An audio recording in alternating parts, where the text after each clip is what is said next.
Start.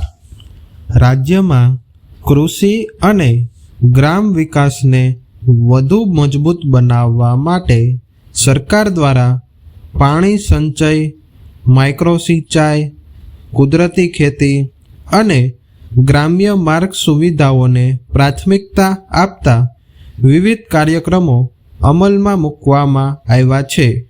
છેલ્લા કેટલાક વર્ષોમાં વરસાદી પાણીના સંચય માટે ચેકડેમ, ખેત તલાવડી, બોરી બાંધ અને કેનાલ નેટવર્કના વિસ્તરણ જેવી કામગીરીના કારણે અનેક વિસ્તારોમાં ભૂગર્ભ જળસ્તરમાં સુધારો નોંધાયો છે.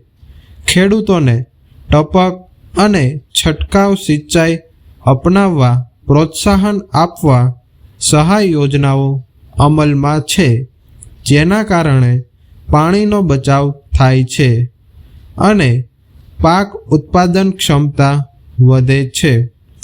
સરકાર દ્વારા કૃષિ મહોત્સવ, માટી આરોગ્ય કાર્ડ, પાક વૈવિધ્યકરણ અને કૃષિ યાંત્રિકીકરણ જેવી પહેલો દ્વારા ખેતીને વધુ વૈજ્ઞાનિક અને નફાકારક બનાવવાનો પ્રયાસ કરવામાં આવ્યો છે.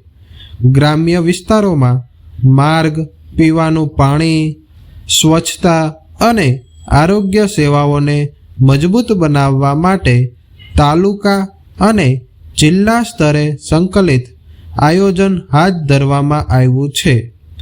પ્રાથમિક આરોગ્ય કેન્દ્રોમાં જરૂરી માનવબળ અને દવાઓની ઉપલબ્ધતા વધારવા સાથે માતા અને બાળ આરોગ્ય સેવાઓને પણ વધુ અસરકારક બનાવવા પર ભાર મૂકવામાં આવ્યો છે. શાળા શિક્ષણ ક્ષેત્રે ડિજિટલ અભ્યાસ, સ્માર્ટ વર્ગખંડ, પુસ્તક સહાય અને કન્યાઓના શિક્ષણને પ્રોત્સાહન આપતી યોજનાઓ દ્વારા ગુણવત્તાસભર શિક્ષણ સુલભ બનાવવા પ્રયત્ન થઈ રહ્યા છે.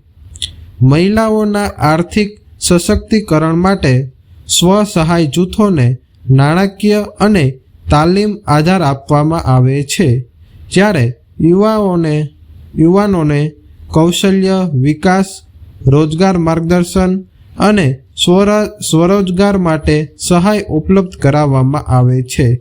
રાજ્ય સરકારનું માનવું છે કે વિકાસનો લાભ અંતિમ વ્યક્તિ સુધી પહોંચે ત્યારે જ સુશાસનનો હેતુ સિદ્ધ થાય છે.